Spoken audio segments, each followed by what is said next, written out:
that, but so do I. That's PJ Harvey talking about herself looking short and fat. He just came on, just caught the end part of that. Somewhat private exchange, perhaps. You do look short and fat in there, don't you? No, they got it wrong. You look like a diddy man. That's a great sounding track. Well done. Are you pleased with the album? That's what I was asking you, and then we came at the end of it. Actually, yes, I am pleased with it, and it's quite unusual for me. Usually when I've finished a record, I don't want to listen to it for ages, but I do like this one. What was the last album I was trying to remember what it's called? It was called something with C's in the title, didn't it? Stories from the City, Stories from the Sea. That's it, you see, I can't remember long phrases. Hey, what's going on there? The little fellow with you, he's taking pictures. Who's this chap here with you, PJ? This is Josh, who plays guitar and drums in my band. How you doing, Josh? Josh Klinghoffer. Good, and you've got a little camera with you? Yeah, you're pleased as punch for that, aren't you? Hey, you used that before? Excited? Hey, you know how to use it? Yeah, look, look at that, he's made up about that, he's got a little camera with him, everything. Well done on the camera. Would you like me to take you a picture of you in the camera? Yeah, okay. Are you, okay, let's have a look there. That's it, pose there. Oh no, I'm making a movie of you. Are you making a movie? I don't know what's going on now. Do something interesting. Take your top off or something, will you? Young fella. You can make little movies in those things. It's busy, please. Oh, I don't know what. Now you've confused me. No wonder he's proud of his camera. He does everything. Yeah. I like your jacket. Thank you. You know, I dressed up this morning trying to look like a villain from a fairly obscure 60s Japanese live-action kids show. Why? I don't know. Do you not do that kind of thing? No. Never? No. But you're quite experimental with your look and your clothes and your style. Yeah, but I don't specifically dress up as a villain from a kids show. Well, you're missing out. The other day, I bought a bubble car, PJ. I don't know if you're aware of this. It's a marvellous thing. And I bought a hat that was a Malcolm McLaren Vivienne Westwood hat from the mid-80s. It's quite bumpy. And it occurred to me that if I wore it in the bubble car, I'd look a bit like Kind Dog from the Anton B books. I don't know if you're familiar with Kind Dog. I'm not, no. Okay, well, if people are... I'm not actually familiar with what a bubble car is. A bubble car's a small, bubbly car. And then I thought, well, if I maybe could find some more clothes that maybe look a bit like Kind Dog... Obviously, I wouldn't look like Kind Dog, because he was a dog. But it might just trigger a kind of subliminal thing with people thinking, hey, look, it's Kind Dog from the Anton B. Wouldn't that be a great ripple effect to send out? Yes. All right, let's get back to you. This album is out. When's it out now? Is it already out? It's out the 31st, I think. Okay. Or 29th. When you've had an album, the last album did so well for you, I know. I mean, you won a big award for it, which we'll perhaps talk about in a minute. And it sold, I think, a huge amount, didn't it? Yeah. I never sell huge amounts of records, but it sold as more than any of my other records had done. It was so presumably your biggest commercial success so far. Yeah. So following that, is that something you take on board? Is that something you worry about, or? Yeah, I mean, only in the way that I wanted to do something completely different. I didn't want to do the same thing again, and I almost wanted to go to the opposite direction. I think I wanted to get as far away from that record as I could. Really. And so, what would that mean then? What was that record to you, and where is as far away as possible from that place? Well, I think with that record, with the Stories record, I wanted to make quite a highly polished, clean, sparkly pop record, and I'd never done that before. And I think with every record I do, I just try to experiment with things I haven't done before. Having done it, I thought, no, that's not really where my heart lies, and I've gone back into more sort of darker territory, I guess, with this one, which is kind of where I naturally gravitate to musically. Yeah.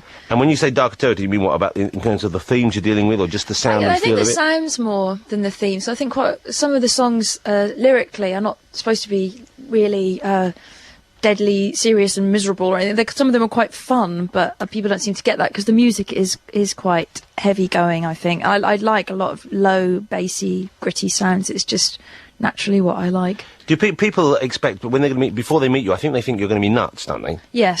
Yeah. People are usually terrified of me. But that must be, is that difficult for you going into a room knowing people are thinking, ooh, here she comes, what's she going to be wearing, what's she going to be I suppose you just get used to it after a while. It sometimes, it used to distress me a bit that people thought of me in that way, but I don't really... I just let it go these days. Because you do look quite alarming in photographs sometimes, I think. I mean, in a good way. You know what I mean? Especially when I'm looking squished and short. Yeah, okay, well, you should explain that. I was looking at the album. It's a fantastic sleeve. I love the pull-out sleeve here, and it's got kind of little cut-ups of these, like, just like to suggest the creative process. This is what you actually go through when you're making the album. Yeah.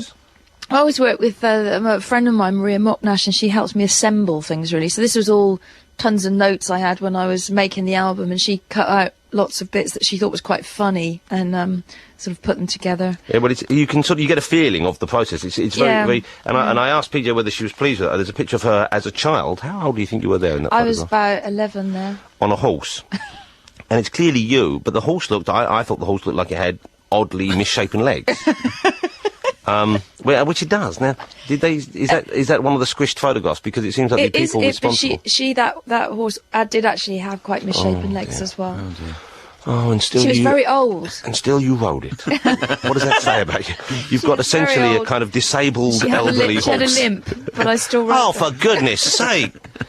Is the horse still? Lots of people have limps in the West Country. But to ride on a limping horse, that's quite something, isn't it? So you had to go one better than everyone else, didn't you? You couldn't just yourself be lame, you had to ride on a lame people carrier. It looks like quite a friendly horse, though. Did you have a nice West Country? Carrier. That's what they were, though, weren't they, back in the old days? Well, people carriers. They are people carriers, can't you? Did you have a nice childhood? Was it nice living there? It was just lovely. Okay. Okay, don't give us any more details. And then the picture on the other end here is a picture of PJ, and that was squished, you feel, by it? That's very squished. Was that squished deliberately? Do you think you upset someone in the art department? My head looks too wide. It does, doesn't it? Look at that. And you're wearing orange boots and squished. They kind of look quite alarming. That is weird because one thinks of you as being slender and slight. Yeah. Not squat. Definitely not like squat. Squat. But you know what's good about it? Maybe this is why they did it, PJ. It balances the fat, stumpy horse on the other side. So you're like I'm bookends. glad about that. Now I feel a lot better now you've pointed that out to me, actually. I didn't realise you came from the West Country. I thought, for some reason, I thought you were Australian. Oh, that's because of my strange accent. Well, no, I'd never heard you speaking before, I don't think. Oh, why did you think I was Australian? I don't know, you had a look about you of a kind of mad Australian woman. You know what I mean? You know the sort of person I mean, like a bush No, not really, no. In some of the photographs, you got that. I thought I don't know why. So I'm glad. Congratulations, well done for not being Australian, because that would have been terrible, wouldn't it? But it's funny to hear with the West Country accent, you doing this kind of rock and roll. One doesn't think of West Country producing that kind of thing. No. I mean, what other kind of rock stars have come from the West Country? Robert Fripp. Yeah. And the Trogs, is that right? Yeah, the Trogs. Oh, the Yetis. The Yetis! What a fantastic... The Yetis mentioned loud again. Yeah, and didn't the Wurzels come? Wurzels were that way, yeah. Were you a fan of the Wurzels? Yes. The Wurzels were a great band, weren't they? I loved the Wurzels. Here's a thought for you. What? Let's get you and the Wurzels together for something. PJ, I'll be the Wurzels. Wouldn't that be fantastic? Yes. No, seriously? No, it would, yeah. Or you must saw you the drinker. Where be the blackbird too? I know where he be. That was the Wurzels, wasn't it? Yeah, but if that was one of the more obscure tracks, and it shows that you were a genuine fan. That one? See, I'm a bit of an elitist when it comes to the Wurzels. Because the second line is he be up the Wurzel tree and I be after he. Oh, fantastic. This is one of the greatest moments of my life. We need to go to the news. PJ, we've discovered, A, not Australian, I'm relieved, B, knows the Wurzels' back catalogue as if it were her own. Don't get this kind of stuff from Morrison. All right, let's go to the news and we'll chat and hear some music afterwards. Thank you. 88 to 91 FM was born on the 9th of October 1969 and was raised on a sheep farm in Corscombe, Dorset. Is this correct? Yes. How fabulous. How many sheep did you have? About 40. 40 sheep? Yeah, it wasn't really a sheep farm. We were a small holding. And did you, the sheep were bred for food or for their wool? Yeah, we ate them and sold on the young ones. Did you ever feel sentimental? Did you ever get attached to any of the sheep? Yeah, you would do to some, but I don't know. My mum and dad used to tell us that it was the nicest compliment to actually eat them as well. Which I really believe. Remind me never to get on a plane with those guys. Well, my mum says when she dies, she'd be quite happy if we ate her. Well, that's quite a nice thing. Well, I went through a phase, because I'm very much in love with my wife, and, when you're in love with someone, I don't know if you're in love with someone at the moment, but when you're in love with someone, you go through phases of loving, I think, don't you, where sometimes you're so in love with them you can barely bear it, other times you're so in love with them you'd rather not be with them for a couple of days. And at one stage I remember thinking, I love you so much I'd like to eat you. Actually eat you so you're inside me all the time. Now, I told this, and it sounds like I'm dropping names, I told this to Damien Hirst, who then rather coolly said, yeah, but what about when you poo? Yeah, well, you don't want to dwell on that, do you? Because what started as a compliment to your loved one becomes possibly the greatest insult you could offer up. That's not really appropriate for this time of morning, is it? No. Not really, no. What were you thinking? I don't know. You're going to play for us live? Yes. Okay, we've heard a tiny bit of this, because, PJ, I'm sorry, I'm terribly sorry, I forgot your name. Josh. You're a shy fella, Josh. Your body language says you are to me. You couldn't be trying to withdraw more from me. Let me explain the layout of the studio to those listening PJ is across from me quite a way. We're about, what, 8 feet, would you say? Yeah, I'd say that's 7, about 8 feet apart. 8 feet. Josh is only about 2 feet from me, but because he's near me and he's obviously finding me a little bit overbearing, I suspect. Yeah. Okay, he's hunched up into what is about, he's like a fetus holding a guitar. He's curved round and he's quite a tall fella. So when you get tall, it's hard to get into the fetal position, isn't it, Josh? You found that. Yeah. But he's fetalised himself with the guitar for fear of what do you think I'm going to do to you? I don't know what you think I'm going to do. It's that jacket. I'm not going to touch you. It's okay. Unless you ask, it's okay. Anything that happens, Josh, I promise, will be consensual. You've put him off now. He's supposed to be playing the guitar. Well, I'm sorry. I didn't mean to put you off. If he plays bad, that's your fault, and I'm holding you entirely responsible. Well, I apologise in advance if the guitar work seems a tiny bit erratic. You'll have to play it. I would love to. Unfortunately, I have no musical talent whatsoever. So, Josh, you okay to play, though? I haven't... Okay. Deep breath. Here we go. Well, the track is... This is from PJ's new album. It's called Is that an extra bit of the title? Going on there, that's that laughing. Is it now, it's a song that isn't on the album, is that correct? What is her? Yeah, her is the song that's not on the album that we wanted to play. But that's sort of, you're teasing us there. Well, we play it live. But, maybe next time. Okay. The song you're going to do now is? Is The Letter. The Letter. This is from PJ's new album. It's called Put the pen to the paper, press the envelope with my sins. Can you see in my handwriting the curve of my G? The longing,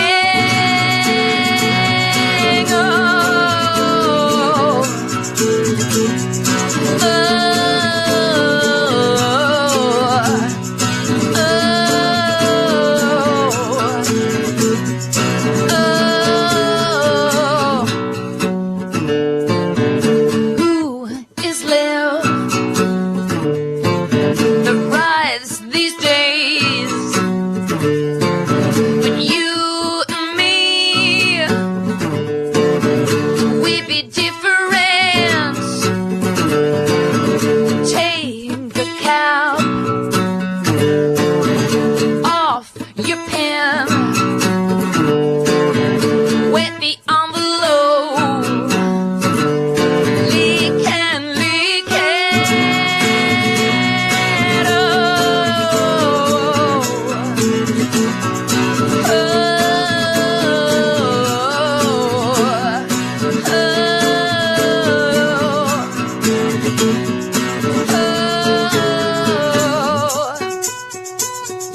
I need you. The time is running out. Oh, baby,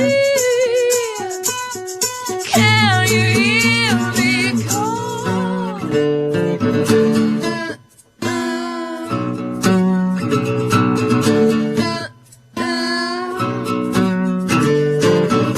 Turn me on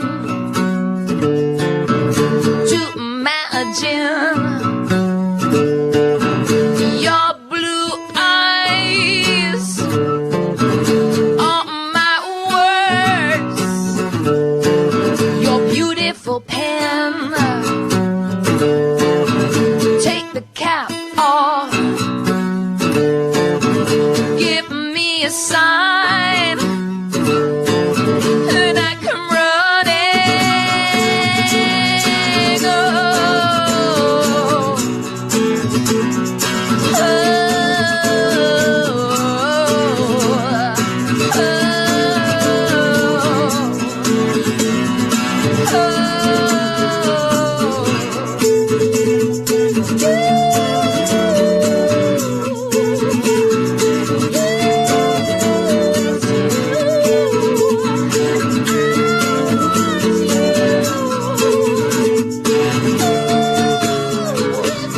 really quite something, wasn't it? It's so good, I'm going to give you some of the free sweets I was singing by Swizzler's Matlow. Do you like a drumstick? What kind of drumstick? Well, a sweetie drumstick.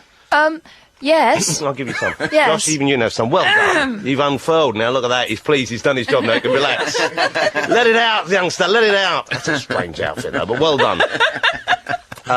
That was fantastic. Thank you. What a great voice you got. Yeah, it's not that special this early in the morning, I have to say. And, well, either that, well, maybe Chrissy did a special job. I know it wasn't Chrissy. I hope so. Did you do Baldy a special job? It sounded great to us. And, well done, Josh, on the guitar playing. How long have you been playing for? Stop playing with your bloody camera. God, he could get annoying, couldn't he? What's he do? Is he autistic? He seems a little ill at ease socially. It's just jacket. Around you, Jonathan. Are you all right, Josh? Yeah. You sure? Can I get you anything? That was fantastic. Are you touring? Are you going to be doing that? Yeah, we're off on tour till December now. So where do you go? Is that a UK tour or is it a world tour? All over. Even Russia. Well, that would be, I would have thought, quite interesting. Yeah. Yeah, no, I've wanted to go there for years, and finally they've let me go there. I've no idea what you would expect to find there now. I haven't either, but I'll let you know. Please do. We'll come back in. When did you cut your hair? You cut your hair short, didn't you? Yeah, I did. It fell out. No. What, dyeing it too much? No, I think it was the stress of making the record. Don't be silly. Stress of making the record, and I had low iron levels and my hair fell out, so it's a bit short now. You're making a record. It's not like a proper job. It can be like stressful. It is a proper job. It's not like running a country. I work very hard. I know you do. But it's not the point. You know, your hair can't fall out making an album. It did! PJ. Great handfuls, you don't believe me. Do people call you PJ or Polly? Do your friends call you Polly? They call me Baldy. It doesn't look like you're Baldy. They call me Baldy Jean Harvey. You've dyed it very black, haven't you? I have not. Is that your natural blackness? Well, it is, parts of it. Yeah, you've dyed it black. Because you've dyed it that level of blackness which only people who are either in rock and roll bands or professional psychics have it. You know?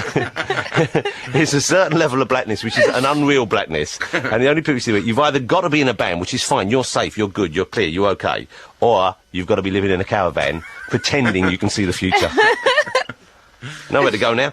Thank you so much for coming in. Oh, my pleasure. I appreciate it. What a pleasant, charming guest you are. Thank you. I don't know why I expected you to be a bit, I suppose that goes before you, doesn't it? That's unfortunate. There you go. Well, let's do what we can to change that. Josh, very nice to meet you as well. I hope I haven't damaged you in some long-lasting way. Thanks for coming. Good luck with the album. I haven't listened to it yet. I've only just been given a copy now, so I'll be slamming it on my iPod immediately. Hooray! You don't mind people doing that? No.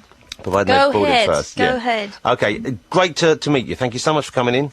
Thanks for having us. Good luck with Russia. Thank you.